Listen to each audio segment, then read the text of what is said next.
कि in the same restaurant आपकी ex आ जाती है। हेलो बच्चों, welcome back to the physics session. इस बार हम चैप्टर लेने जा रहे हैं बेसिक कैलकुलस। पिछली बार हमने वेक्टर्स पढ़ा था और अगेन वेक्टर्स की तरह ये बहुत ही इंपॉर्टेंट चैप्टर है। हम करंट के फिजिक्स की फंडामेंटल्स पे काम कर रहे हैं, फिजिक्स की फाउंडेशन हम क्रिएट करने की कोशिश कर रहे हैं। आई होप आपने वेक्टर्स की प्रैक्टिस अच्छे तरीके से कर ली है। मैं वेक्टर्स के हायर लेवल के असाइनमेंट्स जो है इस वीडियो में और आपको अलग मोड से व्हाट्सएप वगैरह के थ्रू कम्युनिकेट करने की कोशिश करूंगा और आप उसको भी प्रैक्टिस करते रहिए और साथ ही साथ कैलकुलस की भी हम पढ़ाई करने वाले हैं इवेंचुअली।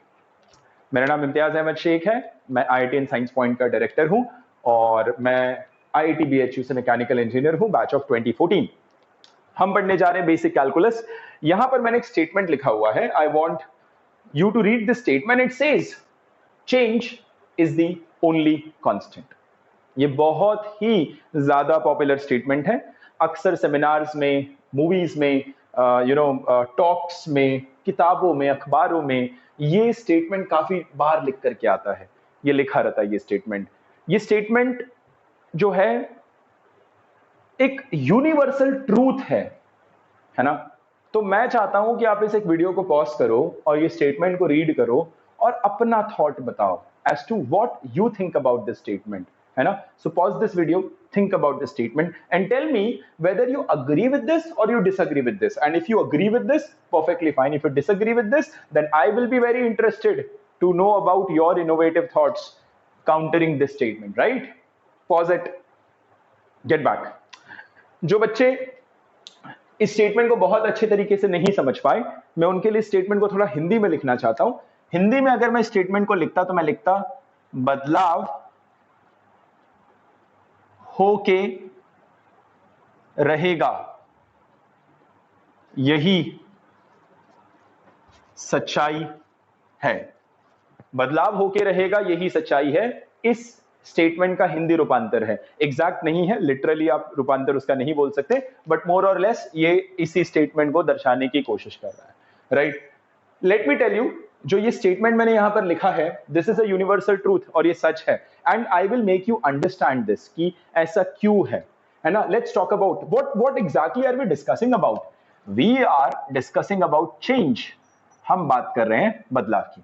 एक एक करके समझने की कोशिश करते हैं, कुछ एग्जाम्पल्स लेने की कोशिश करते हैं। Will try to figure out क्या क्या हो सकता है। चलो कॉमन सेंस वाले एग्जाम्पल लेना शुरू करते हैं। लेट्स टॉक अबाउट पॉपुलेशन की बात करते हैं। नाउ पॉपुलेशन के बारे में अगर आप बात करेंगे तो पॉपुलेशन जो है कांस्टेंट नहीं रहती। In fact if you talk about India then the population is growing, है ना। The current population approximately should be around 130 crores. The world population should be around 7.5-8 billion के आसपास हो सकता है, might be wrong, rough cut figure बता रहा हूं। So population is by default increasing. I don't know, कहीं पर अगर डेथ रेट ज्यादा है तो पॉपुलेशन गिरना भी शुरू होगा, but there is one point that we are clear about is population does not remain constant because of birth and because of death. The population can increase and decrease respectively, and in context of India, the population is increasing with time. वक्त के साथ population बदल रहा है। जब मैं आपके साथ कहता हूं वक्त के साथ, यानी population किसके रिस्पेक्ट में बदल रहा है? टाइम के रिस्पेक्ट में बदल रहा है। जैसी वक्त बदल रहा है population बदल रहा है। Let's talk about language. भाषा की बात करते हैं। अगर जैसे इस समय मैं मीरा भाईंदर के नवघर रोड पे खड़े होकर के इस लेक्चर को बना रहा हूं मेरी क्लासरूम में, यहां पर आमतौर पे बोली जाने वाली जो भाषा है वो कहीं ना कहीं हिंदी और मराठी का एक थोड़ा सा मिक्स होता है, राइट। यहां पर पॉपुलरली मराठी और गुजराती और मारवाड़ी, भोजपुरी वगैरह भी बोली जाती है, बट हिंदी मराठी का mixture is a common language that people speak. Now we are in Mira Bhayandar which is in Thane, on the border of Mumbai and Thane, right? Now let's say if I take a plane and if I travel to let's say Delhi. जैसे मैं दिल्ली गया, दिल्ली में पहुंचते ही भाषा बदल गई। भाई अब दिल्ली में कोई मराठी तो नहीं बोलता, दिल्ली में लोग बोलेंगे, थोड़ा बहुत पंजाबी का मिक्स होगा, थोड़ा बहुत भोजपुरी का मिक्स होगा क्योंकि यूपी का कनेक्शन है वहां पर, थोड़ा बहुत एमपी की भाषा आएगी। तो ये भाषाएं मिक्स होकर के दिल्ली की भाषा एक अलग निकल कर आएगी, because again it's a cosmopolitan city. चलिए दिल्ली से मैं प्लेन लेकर के चला गया अपने गांव, मेरा गांव गोरखपुर है, it is on the border of Uttar Pradesh and Nepal. अब हमारे गोरखपुर में तो टिपिकल भोजपुरी बोली जाती है।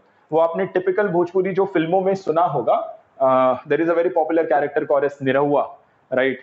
You might not be knowing about him.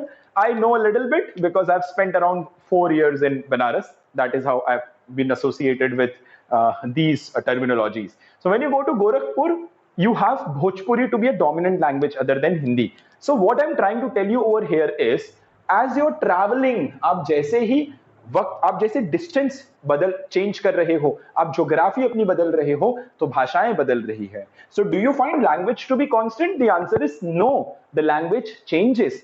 अब लैंग्वेज में इंक्रीज डिक्रीज तो नहीं बता सकता, बट इतना जरूर बोलूंगा that language is changing, and this particular change is not exactly with respect to time, but this change is with respect to distance. As the distance is changing, so is the language that is changing. Let's talk about the third terminology, जो आपके मन में आए, हाँ, चीजें जो बदलती होगी। Let's talk about temperature. Temperature की बात करते हैं, राइट? अब टेम्परेचर क्या हर जगह कांस्टेंट होता है? No. Currently today it is what date it is 11th of June. एक ब्रॉडली अगर मैं टेम्परेचर बताऊं तो अभी एसी चल रहा है, तो मान लीजिए करीबन 24-25 डिग्री सेल्सियस यहाँ का टेम्परेचर होगा। It's a little cold in my classroom. However as I move around, मैं यहां से जो है ट्रैवल करके, अभी मैं जैसे यहां से इस कमरे से बाहर निकलूंगा, टेम्परेचर जो है आपका जो है एम्बिएंट टेम्परेचर जो होगा वो नॉर्मल टेम्परेचर बाहर का आ जाएगा, which should be somewhere around 27 degree Celsius. ये तो जमीन की बात हो गई।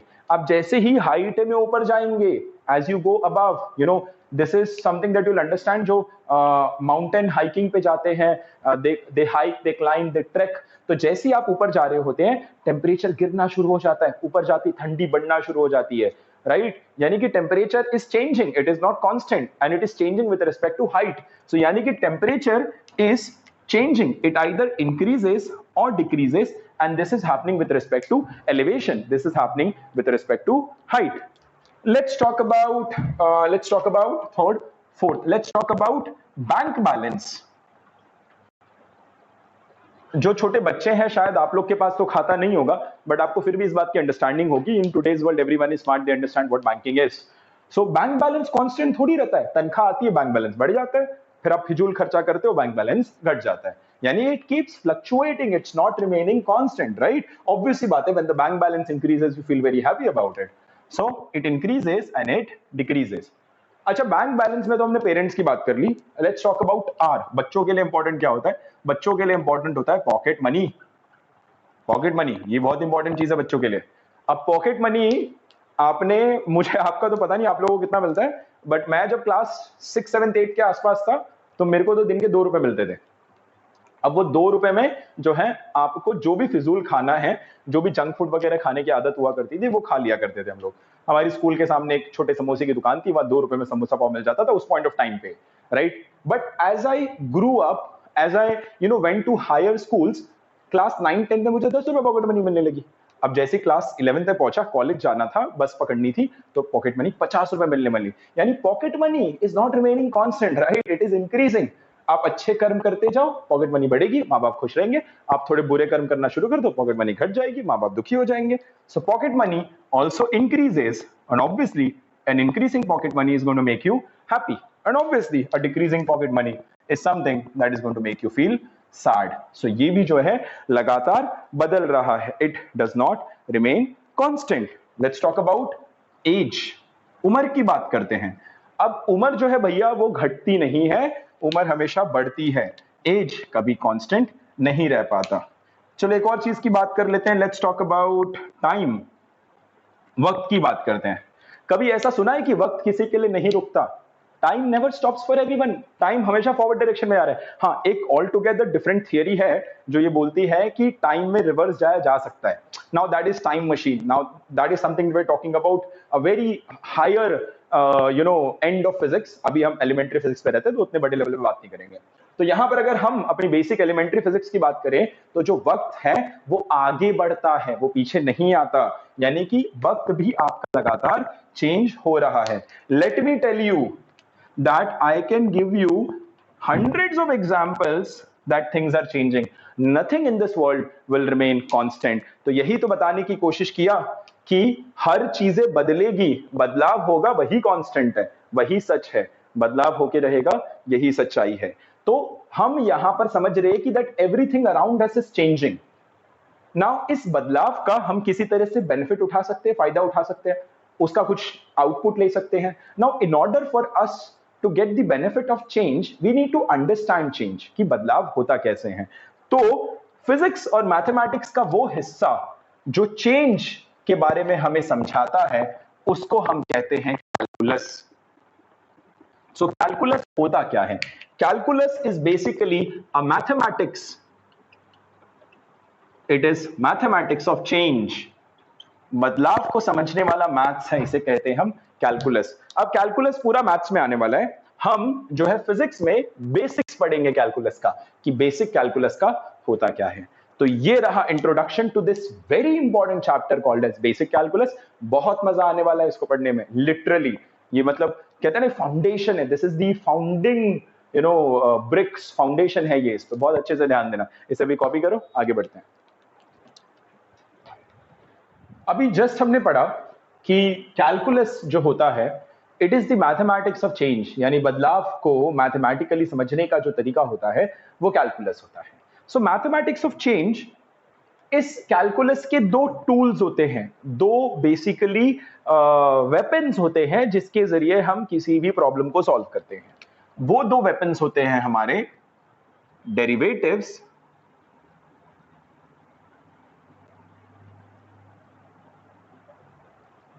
And integration.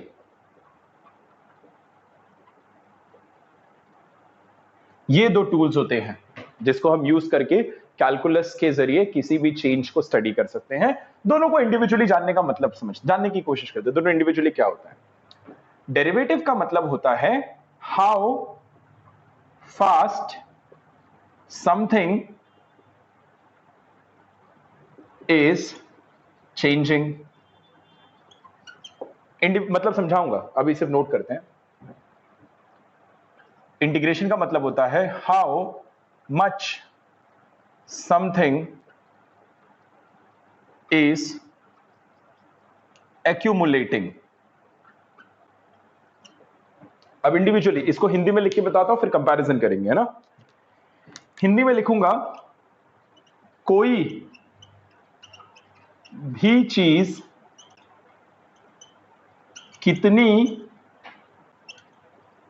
तेजी से बदल रही है. कोई भी चीज कितनी तेजी से बदल रही है. और यहां हिंदी में लिखेंगे अगेन, कोई भी चीज कितनी ज्यादा इकट्ठा हो रही है. How fast something is changing, यानी कि कोई भी चीज कितनी तेजी से बदल रही है. बदल रहा है ना, बट किस तेजी से? बदलाव भी कितनी तेजी से हो रहा है. For example let's talk about, we spoke about population. ठीक है, तो मान लीजिए कंट्री है जिसकी पॉपुलेशन जो है 5 साल में 10 करोड़ बदल गई. 5 साल में 10 करोड़ बदल गई. तो भैया 1 साल में कितना बदली? 2 करोड़ 1 साल में. यानी कि वक्त के साथ कितनी तेजी से पॉपुलेशन बढ़ी? हर साल में 2 करोड़. राइट. तो ये चीज डेरिवेटिव का कॉन्सेप्ट बताइए कि कितनी तेजी से बढ़ रही है.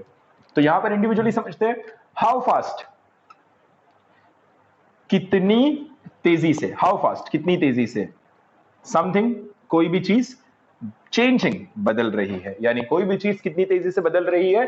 अगर हम इस चीज को समझने की कोशिश करेंगे तो हम बात कर रहे हैं उस समय डेरिवेटिव टूल का इस्तेमाल करेंगे इसको समझने के लिए. How much something is accumulating, something कोई भी चीज, हाउ मच कितनी ज्यादा, एक्यूमुलेटिंग इकट्ठा हो रही है. यानी जब हम किसी चीज को इकट्ठा कर रहे होते हैं तो कितनी ज्यादा इकट्ठा हो रही है. You can understand it in this way, इसको इस तरीके से आप समझ सकते हैं. जैसे ये तो आपको समझ में आ गया कि भाई आपका जो है पॉपुलेशन जो है 5 साल में 10 करोड़ बढ़ गया, यानी कि हर साल में 2-2 करोड़ बढ़ रहा था. तो आप इस तरह से बता सकते हैं वक्त के साथ कितनी तेजी से पॉपुलेशन बढ़ा ऑन एन एवरेज। आप इसको इमेजिन कर सकते हैं कि लेट्स इमेजिन कि कंटेनर है और इसके अंदर एक खाली कंटेनर है, इट्स अ सिलेंड्रिकल खाली container just like a drum और बेसिकली द टैंक जो आपके घर पे होता है। अब आपने उससे पानी भरना शुरू किया, तो आप जब पानी भरेंगे तो उसका लेवल बढ़ेगा, वो भरना शुरू होगा, तो कितना ज्यादा भरेगा, इस चीज को जब हम समझने की कोशिश करते हैं तो वो कॉन्सेप्ट हो जाता है हमारा इंटीग्रेशन। अब ये तो भैया हुआ टेक्निकल डेफिनेशन, ये टेक्निकली हमने इसको समझा। अब इसको थोड़ा सा रियल लाइफ में समझने की कोशिश करते हैं कि रियल लाइफ में इसका मतलब क्या होगा। सी कैलकुलस, ये जो डेरिवेटिव और इंटीग्रेशन वाला कॉन्सेप्ट है ना, ये रियल लाइफ में बहुत अमेजिंग है और ये आपकी रियल लाइफ में बहुत एप्लीकेबल भी है, बहुत रेलेवेंट भी है। कैसे समझना, आपने नोटिस किया होगा कि अक्सर आपके सामने समस्याएं आती हैं, चैलेंजेस आते हैं, परेशानियां आती है। अब होता है कि हमने या तो उस परेशानी में टूट जाना होता है या हमने उस परेशानी को हैंडल करना होता है और उस प्रॉब्लम को सॉल्व करना होता है। अब छोटी मोटी प्रॉब्लम तो हम सॉल्व कर लेते हैं बिकॉज छोटी मोटी प्रॉब्लम आसान है हमारे लिए सॉल्व करना। हमारी असली टेस्टिंग होती है जब हमारे सामने बड़ी प्रॉब्लम आती है। तो जब बड़ी प्रॉब्लम आती है तो बड़ी प्रॉब्लम को सॉल्व करने का तरीका क्या होता है, ये जानने की कोशिश करो। अब बड़ी प्रॉब्लम जो है कुछ भी हो सकती है। मैं थोड़ा एक सिंपल सा, सटल सा, थोड़ा सा है ना बच्चों जैसा एग्जांपल लेकर समझाने की कोशिश करता हूं कि भाई आपके सामने आप गए पिज्जा खाने के लिए और आपके सामने से पिज्जा आ गया, आपने पिज्जा मंगाया था। अब वो पिज्जा जो है इतना बड़ा सा मीडियम साइज का ऐसे पिज्जा है, इतना बड़ा, और खाने का बड़ा आपको मन कर रहा है। खाओगे तो आप पूरा, हाँ, छोड़ने वाले कुछ नहीं हो। तो आप पिज्जा खाते कैसे हो? इतना बड़ा पिज्जा खा लोगे एक साथ? मतलब ऐसे उसको पकड़ा, ऐसा रोल किया और ऐसे अंदर डाल दिया? It's not going to happen that way, right? You cannot consume the whole pizza directly. It is huge. It's a challenge in front of you. Now, how do you solve that challenge? आप pizza को छोटे छोटे हिस्से में काटते हो और अक्सर वो कट कर ही आता है। So you cut them into slices and then you end up getting a lot of slices. अब आप क्या करते हो? अब स्लाइसेस में आपने उसको कट कर दिया, अब आप एक स्लाइस उठाते हो और उसको खा लेते हो। वो खाना आसान था, पूरा पिज्जा एक साथ खाना मुश्किल था, एक स्लाइस खाना आसान था। तो आपने पिज्जा को, बड़े पिज्जा को छोटे छोटे छोटे छोटे पार्ट में काटा, उसके बाद एक स्लाइस उठाया और उसको खा लिया, ठीक है। फिर दूसरा उठाया, खा लिया, तीसरा उठाया, खा लिया, बगल वाले को पूछा भी नहीं, खाते ही जा रहे हम तो ऐसे ही है भाई, पिज्जा है सामने, कौन छोड़ेगा। तो एक एक करके एक एक करके एक एक करके आपने पूरा पिज्जा खा लिया। आपने अपनी प्रॉब्लम को सॉल्व कर दिया जो कि पहले नहीं सॉल्व हो रही थी। बट कैसे सॉल्व किया? आपने उसको बिट्स एंड पीसेस में, छोटे छोटे पार्ट में ब्रेक किया और एक एक पार्ट को सॉल्व किया। और एक एक पार्ट को सॉल्व करने के बाद जब सबको इकट्ठा किया तो देखा तो पूरा प्रॉब्लम सॉल्व हो गया। इसे कहते हैं कैलकुलस। मतलब आपके सामने पिज्जा आया, बड़ी प्रॉब्लम। डेरिवेटिव में क्या होता है कि आपने उसको छोटी छोटी हिस्सों में बांटा। सो डेरिवेटिव को अगर थोड़ा और अलग पर्सपेक्टिव में समझना चाहेंगे तो हम बोलेंगे derivative is breaking of a problem into smaller parts. तो आपने जो पिज्जा को छोटे छोटे स्लाइसेस में काटा, that was breaking of a problem into smaller parts. अब क्या किया? आपने एक स्लाइस उठाया, खा लिया। ये वो छोटे प्रॉब्लम का सॉल्यूशन है, पूरे पिज्जा का सॉल्यूशन नहीं है। वो स्लाइस छोटे प्रॉब्लम का सॉल्यूशन है, आपने उसको खा लिया, ठीक। अब आप ऐसे ही पिज्जा खाते गए, स्लाइसेस खाते गए, तो आप छोटे छोटे सॉल्यूशन को ऐड कर रहे हो, इकट्ठा कर रहे हो, इकट्ठा कर रहे हो, इकट्ठा कर रहे हो। इकट्ठा करने का मतलब क्या है? इंटीग्रेशन। आपने इकट्ठा करना शुरू किया और जब आपने इकट्ठा किया छोटे छोटे सॉल्यूशन को तो आपको पूरी प्रॉब्लम का सॉल्यूशन पता चल गया। इस तरीके से आप लाइफ में एक बड़े चैलेंज को एड्रेस कर सकते हो। कैलकुलस हमें यहां पर एक सीख देकर जाता है और वो सीख ये है कि लाइफ में कितनी भी बड़ी प्रॉब्लम आए, बस कैलकुलस लगाओ, छोटी छोटी प्रॉब्लम, उस प्रॉब्लम को छोटे छोटे हिस्से में बांटो। वो छोटी छोटी प्रॉब्लम को सॉल्व करना आसान है, वो सारी छोटी छोटी प्रॉब्लम को सॉल्व करो, सारे सॉल्यूशन को इकट्ठा करो, देखो पूरा का पूरा सॉल्यूशन आ जाएगा और वो प्रॉब्लम आपने एड्रेस कर लिया। इसी तरह से हम physics, maths, chemistry and all the respective subjects को हम एड्रेस करेंगे। ये थॉट हमेशा ध्यान रखना, ये एक स्ट्रैटेजी है जेईई और नीट की तैयारी करने के लिए। तो यहां पर लिख लेते हैं कि डेरिवेटिव का मतलब क्या होता है। डेरिवेटिव का मतलब होता है breaking of a problem into smaller parts. Breaking of a problem into smaller parts. And integration का मतलब क्या होता है? इंटीग्रेशन का मतलब होता है that accumulating the solution of the smaller parts. आपने जो है छोटे छोटे हिस्सों में जो उस प्रॉब्लम को बांट करके सॉल्व कर दिया, उसके सोल्यूशन को जब आपने इकट्ठा किया तो उसे इंटीग्रेशन कहते हैं। और इस तरीके से आपने एक डिफिकल्ट सवाल को बड़ी ही आसानी से सॉल्व कर दिया। नाउ जब ये दोनों चीज को आप मिला लेते हो फिजिक्स में, सो टेक्निकली आप जो है फिजिक्स की कितनी भी मुश्किल प्रॉब्लम को एड्रेस कर सकते हो। This concept in itself is revolutionary in nature. इसने पूरी फिजिक्स के रूप को बदल दिया, फिजिक्स को सॉल्व करने के तरीके को बदल दिया। ठीक है, इसको नोट कर लीजिए, आगे बढ़ते हैं। Now we had been studying about change and थोड़ी देर पहले हमने चेंज के बारे में कुछ चीजें जानी कि किस तरह से चीजें बदलती हैं, कौन कौन सी क्वांटिटीज बदल रही है। फिर हमने जाना कि कौन से मैथमेटिकल टूल्स है जिससे चेंज को स्टडी किया जा सकता है, क्या डेरिवेटिव है, क्या इंटीग्रेशन है, उनका प्रैक्टिकल रेलेवेंस क्या है, रियल लाइफ रेलेवेंस क्या है, एंड सो ऑन।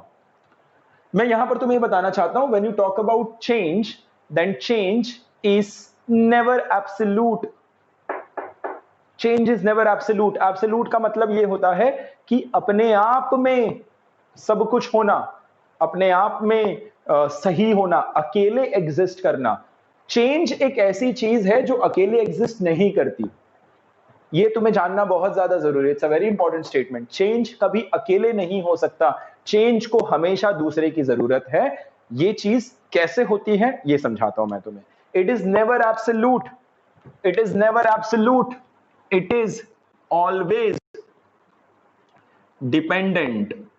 किसी ना किसी पे ये डिपेंड करता है। अब किस पे डिपेंड करता है वो बाद में जानेंगे। सो dependent on what is something that I'm going to address in a while. So it is never absolute. Change is always dependent. कैसे? चलो जानते हैं। Let's take a scenario in which ये एक गाड़ी है, 4 चक्के हैं, 2 ही दिख रहे हैं। ऐसा मत सोचना कि सर 2 चक्के पे गाड़ी चला लेते हैं, ऐसा कुछ नहीं है। और इस गाड़ी में ये इसका फ्रंट ये है, तो ये गाड़ी ऐसे आगे की तरफ जा रही है। इस गाड़ी में you have the driver and you have the को ड्राइवर। ठीक है, ड्राइवर है अपने पास, को ड्राइवर है। ये रोड पे ट्रैवल कर रही है और रोड पे 2 लोग और खड़े हैं। अब 2 गरीब रोड पे खड़े हैं, लोग अमीर लोग जा रहे हैं इसमें गाड़ी में। अब यहां पर जो है, ये जो ड्राइवर की सीट पे बंदा बैठा है इसको मैंने बोला ए, और जो को ड्राइवर की सीट पे बैठा है उसको मैंने बोला बी। सी और डी जमीन पर खड़े हैं और ये गाड़ी जो है यहां पर जा रही है with a speed v metres per second. This is the road. अब हमने कमेंट करना है, तो अगर मैं बोलूं कि इस, चलो मेरा सवाल मैं आपके सामने पुटअप करता हूं। मेरा क्वेश्चन तुमसे है कि क्या ए मूव कर रहा है, क्या ए मूव कर रहा है? तुम बड़ी आसानी से बोल दोगे हाँ सर, ए तो गाड़ी में बैठा है और गाड़ी आगे जा रही है, इसका मतलब ए मूव कर रहा है। अब यहां पर मैं तुम्हें रोकना चाहूंगा, क्योंकि तुमने जब अपना जवाब दिया तो तुम एक बहुत इंपॉर्टेंट एस्पेक्ट को मिस कर गए। वो क्या था समझते हैं। मैं बोल रहा हूं कि is a moving, that is the question. नहीं दिया जा सकता आंसर, तुम्हें बताना पड़ेगा कि देखने वाला कौन है। क्योंकि अगर मैं ऑब्जर्वर बना दूं विथ रिस्पेक्ट टू, WRT मतलब विथ रिस्पेक्ट टू, किसके रिस्पेक्ट में? तो अगर मैं बोलूं with respect to C, the answer is yes, C के रिस्पेक्ट में ए मूव कर रहा है, क्योंकि सी खुद रोड पे खड़ा है और सी ए को देख रहा है। ए गाड़ी में बैठा है, गाड़ी आगे जा रही है तो ए आगे जा रहा है, सी की नजर में ए आगे जा रहा है। So with respect to A, with respect to C, A is moving. Yes, perfectly fine. But with respect to B, B के रिस्पेक्ट में B A के बगल में बैठा है। और आपने देखा होगा कि गाड़ी कितनी भी रफ्तार से ट्रैवल कर रही हो, ट्रेन कितनी भी रफ्तार से ट्रैवल कर रही हो, आप ट्रेन में बैठे हैं और आपकी बगल पे बैठा हुआ बंदा आपको रेस्ट पे ही दिखता है। यानी कि अगर B के रिस्पेक्ट में, B के नजरिए से A को देखें तो B A के बगल में बैठा है और A के साथ ही वो ट्रैवल कर रहा है। तो B से पूछा जाए कि क्या A मूव कर रहा है, the answer will be no. अब यहां पर आता है कंफ्यूजन कि बॉस सवाल 1 जवाब 2 क्यों? जवाब 2 क्योंकि हमारे ऑब्जर्वर 2 है यहां पर, हमारे ऑब्जर्वर 2 है। ऑब्जर्वर कौन होता है? ऑब्जर्वर जो होता है जो देख रहा होता है।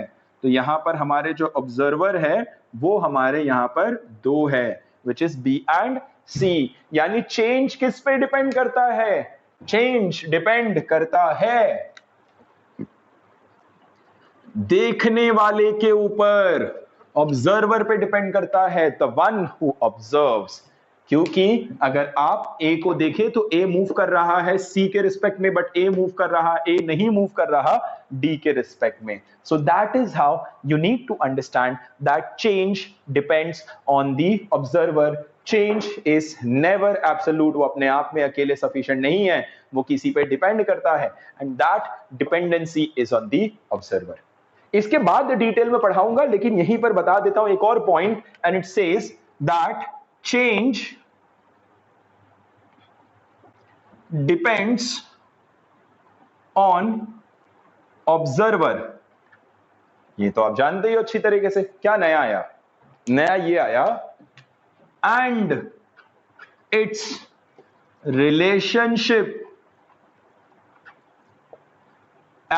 Relationship with the observer. यानी चेंज आपका ऑब्जर्वर पे डिपेंड तो करता ही है, लेकिन ऑब्जर्वर का क्या रिलेशन है उसके साथ, उस पे भी डिपेंड करता है। अब वो रिलेशनशिप पे कैसे डिपेंड करेगा वो बाद में समझेंगे। यहां पर हमने क्या जाना? चेंज, बदलाव किस पे डिपेंड करता है? ऑब्जर्वर पे। ऑब्जर्वर बदल दोगे चेंज बदल जाएगा। एक के रिस्पेक्ट में मूव करता है, दूसरे के रिस्पेक्ट में रेस्ट पर है, ऑब्जर्वर पे डिपेंड करता है। नोट करो। अब मोमेंट अगो मैंने आपसे कहा था कि चेंज ऑब्जर्वर पे डिपेंड करता है, परफेक्टली फाइन, लेकिन जस्ट उसके बाद भी बोला था कि चेंज डिपेंड करता है कि ऑब्जर्वर के साथ रिलेशन क्या है, ऑब्जर्वर के साथ कनेक्शन क्या है। उसको समझाने के लिए मैं तुम्हें अभी एक छोटा सा डेमोन्स्ट्रेशन करके दिखाऊंगा। ये डेमोन्स्ट्रेशन कोई फिजिक्स का डेमोन्स्ट्रेशन नहीं है, ये एक रियल लाइफ डेमोन्स्ट्रेशन है, ठीक है? रियल लाइफ डेमोन्स्ट्रेशन है, हावेवर ये डेमोन्स्ट्रेशन हाइपोथेटिकल भी है ना? बस इससे रिलेट कर सकते हो, ये काल्पनिक है। अब ये काल्पनिक कैसे होता है? Now let us imagine a situation, ये लड़कों के लिए है। Let us imagine a situation कि आप इमेजिन करो, अभी तो तुम लेट्स से शायद कितना 15-16 साल 17 साल के हो। मैं लड़के की बात कर रहा हूं, मैं लड़की की बात नहीं कर रहा। 15-16 साल के हो और इमेजिन करो कि तुम 25-26 साल के हो चुके हो, एंड तुम्हारी जो है शादी की बात चल रही है और तुम्हारे लिए रिश्ता देखा जा रहा है, और एक जो है एक जगह पर जो है मतलब आपका रिश्ता जो है लगभग तय हो चुका है, और वो उस रिश्ते को आगे बढ़ाने के लिए दो परिवार में मीटिंग होने वाली है। एंड जनरली इस तरह की मीटिंग जो होती है वो घर में नहीं होती। We live in a modern society. आजकल ये मीटिंग्स मॉल में होती है। These meetings they happen in restaurant. These meetings they, वो जमाने में हुआ करता था कि मंदिरों में लोग मिला करते थे, लेकिन अभी तो रेस्टोरेंट वगैरह में बहुत ज्यादा कॉमनली मुलाकात होती है। सो इमेजिन अ सिचुएशन कि you are in a restaurant for a meeting along with your so-called prospective bride, है ना? prospective bride यानी दुल्हन, prospective यानी होने वाली है, राइट? सो आप जो है एक रेस्टोरेंट में इस मुलाकात के लिए आए हुए हैं। बहुत बढ़िया। अब ऐसा है कि Indian context very conventional in nature. आप अकेले तो मिलने जाएंगे नहीं, तो आपकी फैमिली आएगी, उसकी फैमिली आएगी। So there are many peoples in the restaurant and you are sitting on a table in a restaurant, और वो लोग अलग दूर दूर टेबल पे बैठे हैं। मतलब आपको स्पेस मिला है बात करने का, बट अलग अलग टेबल पे सब बैठे हुए हैं। कौन कौन आया होगा आपके साथ? आपके साथ लेट्स से आपका ब्रदर आया हुआ है, और ऐसे शुरू करते हैं। आपका फादर आया हुआ है आपके साथ, योर फादर हैज कम। आपकी मदर आपके साथ आई हुई है, आपकी सिस्टर आपके साथ आई हुई है, आपका ब्रदर आपके साथ आया हुआ है। और ऐसे रिस्की सिचुएशन में हम अक्सर अपने बेस्ट फ्रेंड को साथ लेकर जाते हैं, क्योंकि वही सबसे ज्यादा बचाने वाला है। तो इधर आपका बेस्ट फ्रेंड भी आपके साथ आया हुआ है। These all people are over there, और आपके बीच में बड़ी अच्छी अच्छी बातें चल रही है ना, बड़े फॉर्मली आप बात कर रहे हो, थोड़ा सा प्रिटेंशियस होकर के भी बात कर रहे हो, है ना, तो वो सारी चीजें अच्छे से चल रही है इन द रेस्टोरेंट, और ये लोग वहां से दूर से बैठ करके दे आर लाइक खीखी कर रहे हैं, वहां से हंस रहे हैं, मतलब थोड़ा ऐसा है कि they are also enjoying the overall setup. अचानक से क्या होता है कि इन द सेम रेस्टोरेंट आपकी एक्स आ जाती है। Now this is a very difficult situation, ऐसे सिचुएशन में उसको नहीं होना चाहिए था, ये इतिहास अगर दोबारा रिपीट हो गया तो फ्यूचर तो कभी बन ही नहीं पाएगा। तो अब जो है इस पर्टिकुलर सेटअप में आपकी एक्स आ जाती है। अब क्या होगा, अब एक्स आपकी आ जाती है और आपका भांडा जो है फूट जाता है। अब आपका भांडा फूट जाता है तो एक्स आ जाती है और जो है आप लोगों के बीच में यहां पर एक बहुत ही डिफिकल्ट सिचुएशन क्रिएट हो जाती है। चीजें इतनी ज्यादा मेस्ड अप हो जाती है कि आपकी एक्स इस सिचुएशन में आपको बर्दाश्त नहीं कर पाती और आपको लगा देती है 2 थप्पड़। आपको पड़ गए 2 थप्पड़। अब ये थप्पड़ की गूंज सुन के वो सारे लोग जो है उनके कान खड़े हो गए। अब रिएक्शन देखना शुरू करते हैं सबके साथ, क्या क्या रिएक्शन होने वाला है। प्रोस्पेक्टिव ब्राइड जिसके साथ आपकी शादी होने वाली थी, वो क्या बोलेगी? द क्वेश्चन विल बी, वो कौन थी? ये सबसे पहला सवाल आता है, वो कौन थी? तो इसका रिएक्शन आएगा कि वो कौन थी। शी विल बी सरप्राइज्ड, वो कौन थी? ये सवाल यहां से निकल कर आएगा। बाकी लोग का रिएक्शन देखते हैं। फादर, आपके जो फादर है वो कैसे रिएक्शन देंगे? अब आपके जो फादर होंगे वो आपको थप्पड़ खाते हुए देख करके इनको बड़ी शर्म आ रही होगी और ये थोड़ा सा इनको बड़ी शर्म आ रही होगी, इनको बहुत खराब लग रहा होगा। he'll feel ashamed कि भाई कैसा बच्चा है मेरा, कैसे कैसे सिचुएशन में फंसा देता है मुझे। So he'll be ashamed, right? ये फादर का रिएक्शन था। मदर का रिएक्शन क्या होगा?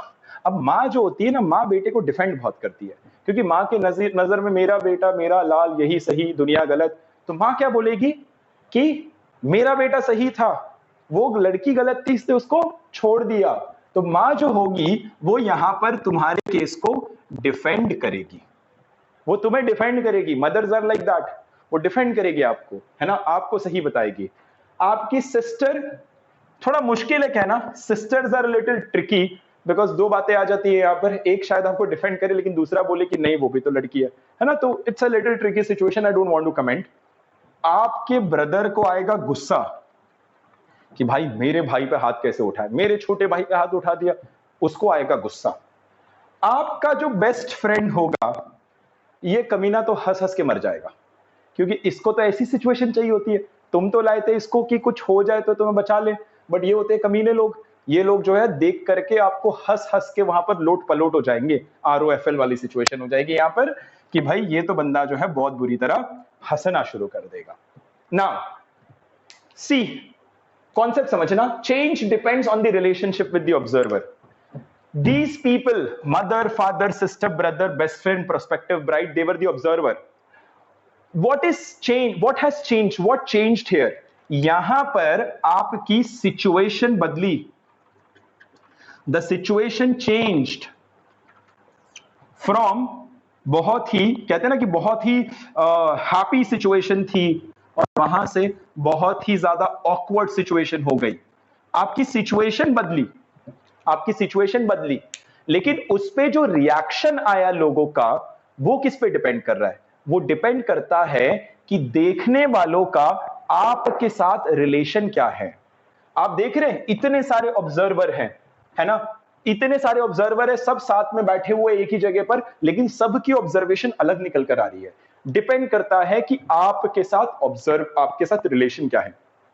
फादर ने अलग रिएक्शन दिया, मदर ने अलग रिएक्शन दिया, सिस्टर ने अलग रिएक्शन दिया, ब्रदर ने अलग रिएक्शन दिया, बेस्ट फ्रेंड ने अलग रिएक्शन दिया। यानी इस सिचुएशन से मैं तुम्हें समझाने की कोशिश कर रहा हूं कि कभी भी कोई चीज बदलती है तो ऑब्जर्वर अपना रिपोर्ट देता है, लेकिन वो डिपेंड करता है कि आप ऑब्जर्वर के साथ क्या रिलेशन शेयर करते हो। तो यहां से हम ये सीखते हैं that change not only depends on the observer, change also depends on the relationship with the observer.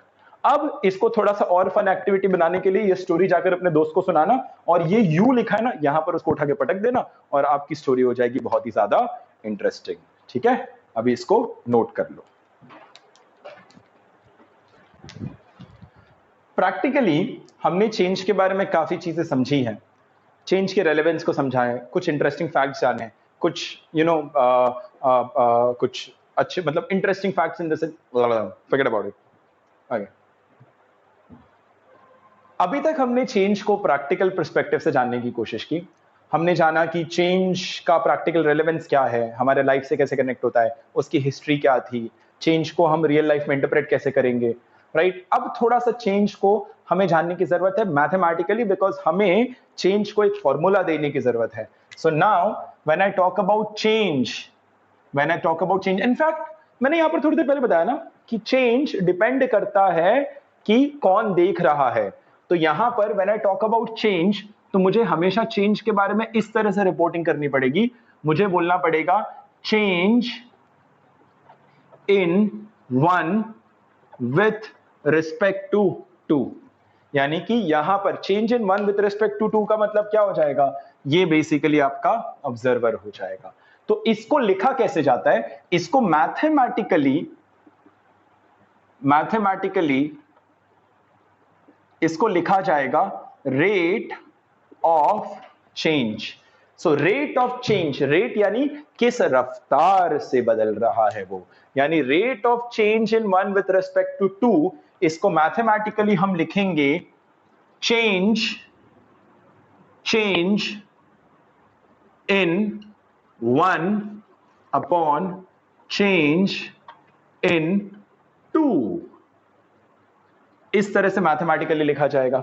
अब यहां पर 1 और 2 क्या है, these 1 and 2 are basically quantities. ये कुछ भी हो सकता है, ये मास हो सकता है, स्पीड हो सकता है, डिस्टेंस हो सकता है, डिस्प्लेसमेंट हो सकता है, टाइम हो सकता है, कुछ भी हो सकता है। सो रेट ऑफ चेंज कि एक दूसरे वाले के रिस्पेक्ट में कितनी रफ्तार से बदल रहा है is equal to change in one upon change in to.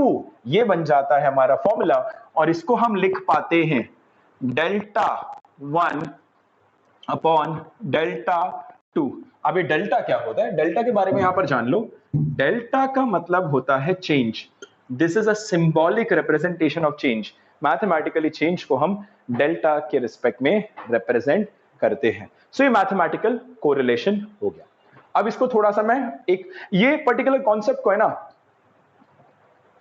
अभी मैं एक केस में अप्लाई करूंगा, और वहां पर तुम्हें मैं समझाऊंगा कि स्पीड का कॉन्सेप्ट कैसा है। How did we come to this quantity called as speed, कैसे जानते हैं। देखो, हम जानने की कोशिश करेंगे स्पीड के बारे में, और उसके लिए मैं एक सिचुएशन ले रहा हूं। सिचुएशन ये है कि आप जो है, ये आपका ऑफिस है और ये आपका घर है, होम। ठीक है, आप ऑफिस से होम का जो फासला है वो है 200 किलोमीटर। अब आप बोलोगे ऐसी कौन सी ऑफिस होती है जो 200 किलोमीटर दूर होती है। ऐसा नहीं है, आप ऑफिस से घर रोज नहीं जाते हो, हफ्ते 10 दिन में एक बार आते हो। होता है ना, पेरेंट्स दूर काम कर रहे होते हैं। सो ऑफिस से घर आपका 200 किलोमीटर दूर है। सो एक दिन आपने डिसाइड किया कि चलो भैया निकलते हैं और जाएंगे, थोड़ा घर पहुंचते हैं, आज घर जाने का मन है, फ्राइडे की इवनिंग है, काम भी खत्म हो गया। तो आप निकल पड़े। जब आप निकले तभी आपकी घड़ी में बज रहे थे शाम के 6। शाम के 6 कैसे लिखा जाएगा बेटा, शाम के 6 लिखा जाएगा 18 आवर्स। 24 आवर क्लॉक को फॉलो कर रहा हूं मैं, 24 आवर क्लॉक मैथमेटिकली अच्छा होता है। सो जब आप घर से निकले तो आपकी घड़ी में बज रहे थे 18, यानी कि शाम के 6 बज रहे थे। और जब आप घर पहुंचे तो आपकी घड़ी में बज रहे थे शाम के रात के 10 बज रहे थे, यानी कि 22 आवर्स। 11 मतलब 23 आवर्स, 12 मतलब 24 आवर्स, राइट। सो इस तरीके से आप पहुंचे, आप अपनी गाड़ी लेकर के निकले। तो यहां पर हुआ क्या था, यहां पर हुआ ये कि आप जब अपने ऑफिस से घर जा रहे हैं तो क्या बदल रहा है, वक्त। लेकिन वक्त के साथ क्या बदल रहा है, आपके बीच का, आपके ऑफिस और घर के बीच का डिस्टेंस। क्योंकि जब आप यहां पर हैं, आप यहां पर हैं तो आप अपना डिस्टेंस को 0 मानेंगे, और जब आप यहां पर हैं तो आपका डिस्टेंस हो जाएगा 200 किलोमीटर। तो बदला क्या है, डिस्टेंस बदला है ना। अब आपने जब शुरू किया था तो 200 किलोमीटर का फासला था, फिर आप आधा पहुंच गए तो 100 किलोमीटर का फासला है, फिर जब आप घर पहुंच गए तो कोई फासला नहीं है, यानी the distance has changed, the time has changed. तो डिस्टेंस किस तेजी से वक्त के साथ बदला, ये होती है स्पीड। स्पीड की जो डेफिनेशन होती है, स्पीड ये बोलता है कि how fast distance is changing with respect to time. वक्त के साथ डिस्टेंस किस तेजी से बदल रहा है, यहां से आ जाती है हमारे स्पीड का डेफिनेशन। तो उस डेफिनेशन को लगाते हैं ना, तो स्पीड अगर मैं लिखूंगा तो मैं यहां पर लिखूंगा change in distance upon change in time, और ये निकल कर आ जाएगा। चेंज इन डिस्टेंस क्या है, 200 minus 0, and this is going to be kilometre, upon time कितना है 22 minus 18, and this is going to be hours. तो यहां से आपको पता चला 22 minus 18 is going to be 4 and 200 upon 4 is going to be 50, so it's going to be 50 kilometre per hour. यानी आपकी जो गाड़ी थी उसकी जो स्पीड थी वो 50 किलोमीटर प्रति घंटा निकल कर आ गई, और ये हो गया आपका स्पीड, कि डिस्टेंस कितनी तेजी से बदल रहा है, वक्त के साथ डिस्टेंस कैसे बदला। देखा, कैलकुलस का अप्रोच निकाल करके आपने वो जो फॉर्मूला जो रट्टा मारा था, आज हमने उसको साबित कर दिया कि that is equal to distance upon time. But approach कहां था, अप्रोच वाज कैलकुलस।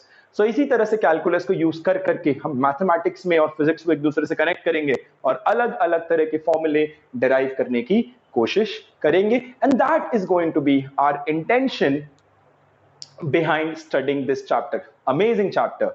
मैं इस सेशन को यहीं पर रेस्ट कर रहा हूं, कोई ज्यादा असाइनमेंट नहीं दे रहा, कुछ होमवर्क नहीं दे रहा। रीडिंग के लिए इतना बोल रहा हूं कि कैलकुलस जो है एचसी वर्मा में बहुत बेहतरीन तरीके से दे रखा हुआ है, तो जाओ एचसी वर्मा को अच्छे से रीड करो, मेरे नोट्स लिखो, इसे भी अच्छे से पढ़ लो। अगला सेशन बहुत शॉर्टली भेजूंगा और उस सेशन के बाद मैं तुम्हें असाइनमेंट्स देना शुरू करूंगा।